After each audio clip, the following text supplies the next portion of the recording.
से 10 घंटे पढ़ाई करनी है, उसमें भी आपको इसको सही तरीके से कैसे इस्तेमाल करना है ये बहुत जरूरी है। आप लोगों ने इस बार फोड़ देना है। वो कैसे फोड़ना है मैं आपको बताऊंगा। मेरे नाश पढ़ाई करनी पड़ेगी, बिना पढ़ाई के लगा होगा कि शायद अभी छोड़ो नहीं तो फिर पुराना छूट जाएगा, उसको रिवाइज कर लेते हैं। इस हिसाब की अभी फीलिंग आए पर डिपेंड करता है आप कितना दे सकते हो। 10 तो मैंने एक थ्रेशोल्ड रखा है कि आप इतना। हालांकि मैं फिजिक्स के लिए कुछ इंपॉर्टेंट टिप्स भी लेकर आया हूँ। अब कहेंगे 5 आवर्स कैसे सर? 5 आवर्स ऐसे ही 3 घंटे तो आप सिर्फ टेस्ट देंगे, गलती कर कहाँ रहे हैं, और हर दिन आप कोशिश करेंगे कि आप उस गलती को इंप्रूव करें। 8 दिनों में कैसे करना ये मैंने यहाँ समझाया है। लेकिन आपको फुल्ली डेडिकेट करने किधर, केमिस्ट्री की तरफ। रिएक्शन एक एक पॉइंट आप इन 3 दिनों में रिवाइज करेंगे, सारा कुछ पढ़ने की कोशिश करेंगे, सारा कुछ सॉल्व करने में हार्डली 8 मिनट, बहुत ज्यादा 8, बहुत सोचेंगे तो 8 मिनट। बात को समझिए कि पेपर पैटर्न क्या है, बात को समझिए कि पेपर क्या है। जब तक को यही नहीं पता होगा कि पेपर किस तरीके, पेपर की डिमांड क्या है, एक पेपर कुछ अलग डिमांड है, दूसरे पेपर कुछ अलग डिमांड, कहां से क्वेश्चन पूछ रहा है, कहां से एनडीए क्वेश्चन बना रहा है। Book for the JEE mains, अगर इससे क्वेश्चन आया तो मैं भूल ही नहीं सकता हूं। तो हेलो एवरीवन, सॉरी आज मैं पहले आपको इंट्रोड्यूस नहीं करूंगा, टॉपिक पे आते हैं यार। टॉपिक पे आते हैं, टॉपिक पे आना ज्यादा जरूरी है, ठीक है। टॉपिक पे आना ये जरूरी है कि अभी आपका फेब वाला अटेम्प्ट हो चुका है, ठीक है। तो जिनका अच्छा गया बहुत ही अच्छी बात है, जिनका नहीं अच्छा गया और भी अच्छी बात है, ठीक है। अभी आपको बिल्कुल इस बात पे फोकस नहीं करना है कि आपका फेब अटेम्प्ट कैसा रहा, रात गई बात गई। अभी आपको फोकस क्या करना है आगे के 3 अटेम्प्ट पे, ठीक है। क्योंकि आपका कंसिडर क्या होने वाला है, द बेस्ट। जो बेस्ट करोगे वही कंसिडर होने वाला है, तो फिर पिछला वाला सोचना ही क्यों है, ठीक है। वैसे आपके लिए मैंने पूरा प्लान तैयार करके रखा है कि आपको कैसे क्या करना है, कैसे आपको अपनी पढ़ाई करनी है, कैसे कैसे क्या क्या चीजें फॉलो करनी है। आप डेफिनेटली, आप मानेंगे नहीं, आप डेफिनेटली अगर आप 70-80 परसेंटाइल पे 95 परसेंटाइल पे आ जाएंगे। अगर आप 90 परसेंटाइल पे हैं तो डेफिनेटली 98-99 तक पहुंचेंगे आप, ठीक है। तो आप इस बात की चिंता मत कीजिए, हम आपके साथ हैं, मेरी पूरी टीम आपके साथ है, और आपके हमेशा सहयोग के लिए हमेशा हम लोग हैं। आप कहेंगे, आप कमेंट करेंगे, हम उस टाइप की वीडियो भी आपके लिए लाएंगे। तो आप लोगों ने क्या करना है, आप लोगों ने बस सिंपल सा काम करना है यार, हमारे चैनल को लाइक और सब्सक्राइब करना है, ठीक है। तो अब अगला हमारा जो पेपर है वो हमारा पेपर है 15 से 18 तारीख को। 15 वालों का बीआर वालों का होगा, 16 तारीख से अपना जेईई मेंस शुरू हो जाएगा। तो उसको टैकल करने के लिए, उसमें अच्छा स्कोर करने के लिए हम लोग को क्या करना है वो मैं आज बताने वाला हूँ। 16 डे प्लान में आप लोगों ने इस बार फोड़ देना है। वो कैसे फोड़ना है मैं आपको बताऊंगा। देखिए भाई, पढ़ाई तो करनी पड़ेगी, बिना पढ़ाई के कुछ होगा नहीं। अब ये मत समझिएगा मैं कोई आपको मंत्र बता दूंगा, कोई आपको कान में मंत्र फूंक देगा तो आपका सब कुछ भला हो जाएगा, ऐसा कुछ नहीं होने वाला है। मैं पहले से बता दे रहा हूँ, आपको 10 घंटे पढ़ाई करनी पड़ेगी, 8 to 10 आवर्स पढ़ाई करनी पड़ेगी, बिना पढ़ाई के कुछ नहीं होने वाला है। अब ये 8 से 10 घंटे जो पढ़ाई करनी है उसमें भी आपको इसको सही तरीके से कैसे इस्तेमाल करना है ये बहुत जरूरी है। सही तरीके से इस्तेमाल करना ही हमारा काम है, हम आपको गाइड करेंगे सही तरीके से कैसे इस्तेमाल करना है। तो सही तरीके से इस्तेमाल करने के लिए मैंने आपको बनाया 16 डे प्लान। 16 डे प्लान में हम लोग इसको 3 फेजेस में डिवाइड किया है। उन 3 फेजेस को आप अच्छे से एकदम मन लगाकर अगर आप तैयारी करेंगे और उन 3 फेजेस को जैसा जैसा बताया गया वैसा वैसा आप मानेंगे, डेफिनेटली आप बहुत अच्छा स्कोर करेंगे। Coming to the first 5 days में आपको क्या करना है। फर्स्ट 5 डेज में आप लोग उन टॉपिक्स पर फोकस करना है जो शायद आपने फेब सेशन में नहीं पढ़ा था। हो सकता है टाइम की कमी के कारण आप नहीं पढ़ पाए, आपको लगा होगा कि शायद अभी छोड़ो नहीं तो फिर पुराना छूट जाएगा, उसको रिवाइज कर लेते हैं। इस हिसाब की अभी फीलिंग आई और आप नहीं कर पाए, तो ये 5 दिन आपके उसी के लिए हैं। ये 5 दिन आपके उसी के लिए हैं। इन 5 दिनों में आपको उन सभी टॉपिक्स को पूरे मन जोर लगाकर 10 से आप 12 घंटे, आपके ऊपर डिपेंड करता है आप कितना दे सकते हो। 10 तो मैंने एक थ्रेशोल्ड रखा है कि आप इतना करेंगे तो जरूर सक्सेस पालेंगे। अगर आप इन 5 दिनों में अपने पूरे वो टॉपिक्स को प्रिपेयर करते हैं अच्छे से तो डेफिनेटली आप फिर आ जाएंगे सेकेंड फेज पर। सेकेंड फेज हमारा 8 दिनों का है। इन 8 दिनों में को आपको कैसे इस्तेमाल करना है ये आप देखिए। इन 8 दिनों में आप लोग कंप्लीट रिवीजन करना है, फिजिक्स, केमिस्ट्री, मैथमेटिक्स। मैं यहाँ पे फिजिक्स बताता हूँ आपको, इसका मतलब ये नहीं मैं सिर्फ फिजिक्स के लिए ही आपको, हालांकि मैं फिजिक्स के लिए कुछ इंपॉर्टेंट टिप्स भी लेकर आया हूँ, बट साथ साथ यहाँ जो मैंने चीजें बताई ओवरऑल आपका परसेंटाइल बढ़ाने के लिए चीजें हैं, ठीक है। आपको एक बहुत ही अच्छे परसेंटाइल पर ले जाना, आपको एक बहुत ही अच्छे कॉलेज की तरफ ले जाने के लिए हमारा ये वीडियो है, ठीक है। तो यहाँ 8 डेज में आप लोगों ने क्या करना है, कंप्लीट रिवीजन करना है, प्लस 1 मॉक टेस्ट डेली देना है। एक मॉक टेस्ट आपको डेली अटेम्प्ट करना है। उस मॉक टेस्ट में आप 3 घंटे देंगे, पर ये मॉक टेस्ट में 3 घंटे कैलकुलेट नहीं कर रहा हूं, ये आपका कितना है 5 आवर्स। अब कहेंगे 5 आवर्स कैसे सर? 5 आवर्स ऐसे ही 3 घंटे तो आप सिर्फ टेस्ट देंगे, 3 घंटे तो आप सिर्फ टेस्ट देंगे। हाफ आवर और 45 मिनट जितना भी टाइम आप लें, हाफ आवर और 45 मिनट आप जो टाइम लेंगे वो आप लेंगे अपने टेस्ट की गलतियां निकालेंगे। कुछ गलतियां आपने खुद सीखी अपने फैक्ट के अटेम्प्ट से, कुछ गलतियां आप यहां सीखेंगे इन 8 दिनों में कि हम आखिर गलती कर कहां रहे हैं, और हर दिन आप कोशिश करेंगे कि आप उस गलती को इंप्रूव करें। ठीक है, इंप्रूव किया जाए उस गलती को। तो उस गलती को इंप्रूव करने के लिए आप अगले जो आपके पास 1 घंटा, 1.5 घंटा या फिर आपके पास 1 सवा घंटा, जितना भी टाइम बचा उस 5 घंटे में, उस 5 घंटे में आपका जितना भी टाइम बचा हुआ है उसमें आप उन गलतियों को अपनी कॉपी निकालेंगे, अपने नोट्स निकालेंगे और पढ़ना शुरू करेंगे। पढ़ना शुरू करेंगे, आप एक टॉपिक को देखेंगे अच्छे से उसको देखेंगे कहाँ गलती किया था, कॉन्सेप्ट में गलती था कि हमारा कैलकुलेशन में गलती था, हर एक गलती को लिखेंगे। अगर कोई बहुत इंपॉर्टेंट चीज आप भूल रहे हैं बार बार, तो मैं आपको रिकमेंड करूंगा कि आप जरूर एक कॉपी बनाएं और उसमें सारे कॉन्सेप्ट लिख लें कि हाँ ये हमें लास्ट टाइम पे पढ़ के जाना है, क्योंकि हम ये बार बार भूल जा रहे हैं। ठीक है गाइस, समझ में आ गया हमारा दूसरा पॉइंट। अब इन 8 दिनों में कैसे करना ये मैंने यहां समझाया है। उससे पहले हम लास्ट टॉपिक पे, लास्ट फेज पे आ जाते हैं कि आखिरी के 3 दिन बहुत ही ज्यादा महत्वपूर्ण है। वो आपके हैं scoring in the sense how.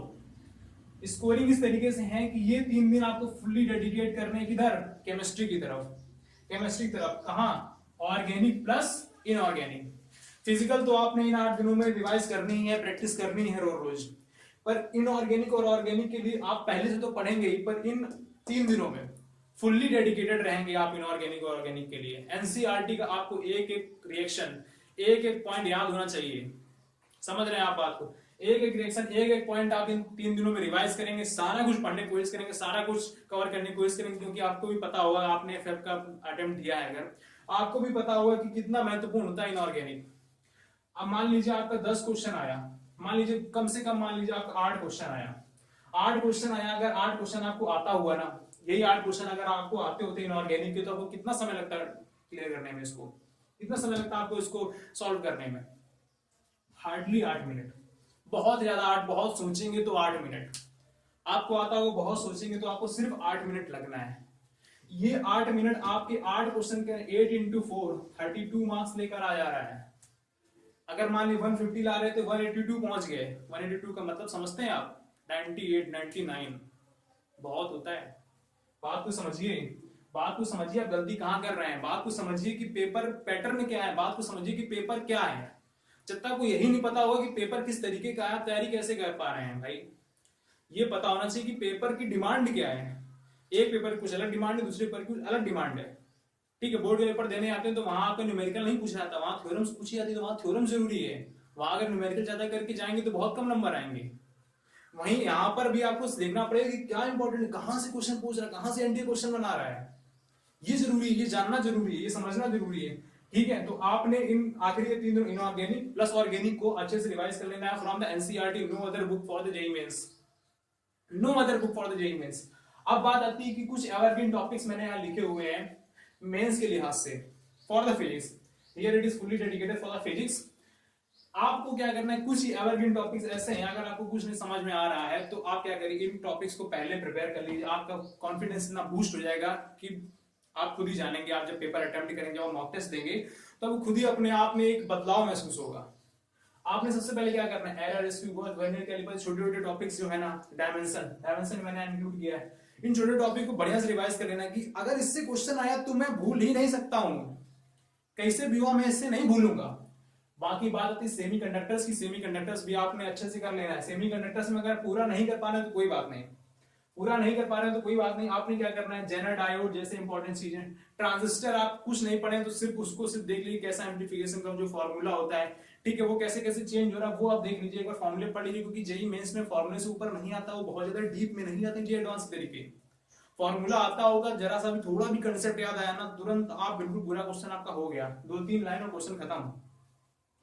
बात आती है कम्युनिकेशन सिस्टम से आपका क्वेश्चन आ जाता है। कम्युनिकेशन सिस्टम पढ़ने में आपको ज्यादा नहीं, बस 1 घंटा लगेगा, मुश्किल से 1 घंटा लगेगा। अगर आपने पहले थोड़ा बहुत ही पढ़ा ना, 1 घंटा लगेगा आपको रिवाइज करने में।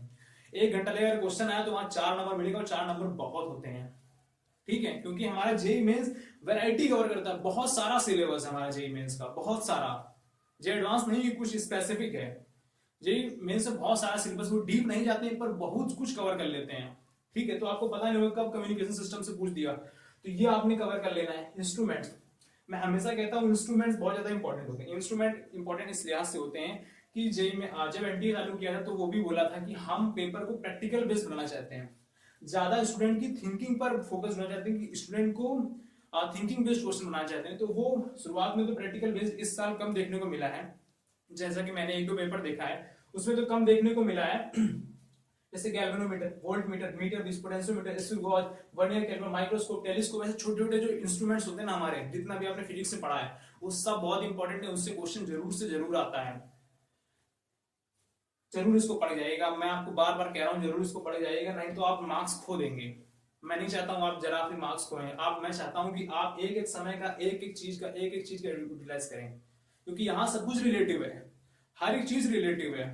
आप अगर अपना 1 मिनट बर्बाद कर रहे हैं, वहां दूसरा बंदा अगर 1 मिनट का यूटिलाइजेशन कर रहा है तो आपसे 0.001 मान लीजिए परसेंटाइल आगे हो रहा है, लेकिन आगे तो हो रहा है ना, आगे हो रहा है, आप इस बात को समझिए, आगे हो रहा है वो आपसे, क्योंकि परसेंटाइल है क्या, रिलेटिव है ना हमारा।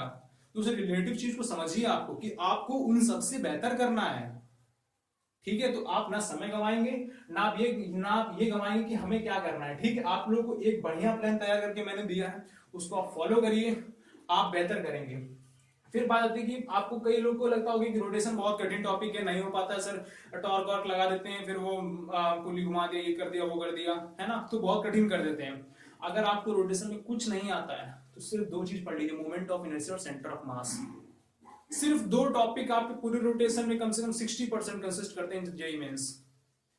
मोमेंट ऑफ इनर्शिया की सिर्फ अगर आपको ये भी याद है ना कि क्या क्या होते हैं मोमेंट ऑफ इनर्शिया, सिर्फ की वैल्यूज याद है, कौन के लिए क्या होता है, सॉलिड कौन के लिए क्या होता है, आपका स्फीयर के लिए क्या होता है, सॉलिड स्फीयर के, सिलेंडर के लिए वर्टिकल हॉरिजॉन्टल, जिस तरीके से एक्सिस दी उस तरीके से क्या होता है, parallel axis theorem, perpendicular axis theorem, दोनों थ्योरम्स आपको आनी चाहिए। सेंटर ऑफ मास में सेंटर ऑफ मास सबको याद होने चाहिए। सिर्फ इसी पर कई बार सवाल पूछ देते हैं, रिड्यूस, मान लीजिए आपको कोई मास निकाल दिया, कोई स्फीयर है उसके अंदर से कोई मास स्फीयर निकाल दिया छोटा सा, तो बोलते हैं सेंटर ऑफ मास कहां शिफ्ट हो गया। इतने छोटे छोटे क्वेश्चन आपके बार बार पूछे जा रहे हैं, आप लोग क्यों नहीं समझते कि इंपॉर्टेंट है ये इंपॉर्टेंट, इस पे ध्यान दीजिए। फिर बात आती है कि इन 8 दिनों कैसे यूटिलाइज करना है, लास्ट में इस पर आता हूं कि इन 8 दिनों कैसे यूटिलाइज करना है। तो इन 8 दिनों को यूटिलाइज करने के लिए आपको मैं सबसे पहले दे रहा हूं पहले 2 दिन में आपको इन्हीं एवरग्रीन टॉपिक जो मैंने अभी बताए हैं, इन्हीं एवरग्रीन टॉपिक्स को आप लोगों ने पढ़ना है, ध्यान से पढ़ना है, ताकि आप जब मॉक टेस्ट दें तो आपका लेवल, आपका कॉन्फिडेंस सब कुछ बूस्ट हो। ठीक है, आप अच्छा कर पाए।